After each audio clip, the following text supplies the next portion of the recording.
Hi, today I'm going to talk about the 3D Silk Genius PLA. This is a great PLA filament, and I just want to give you some results, how the stuff came out.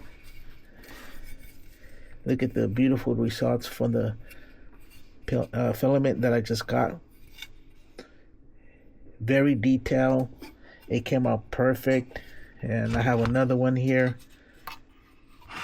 Perfect detail that came out. Awesome.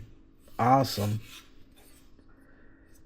let me show you another one that I printed with the same brand, and the brands are awesome. Look at this. Details are very, I don't know if you can see this, but look at this. Nice. Let me show you another one that came out pretty nice. Here's another one.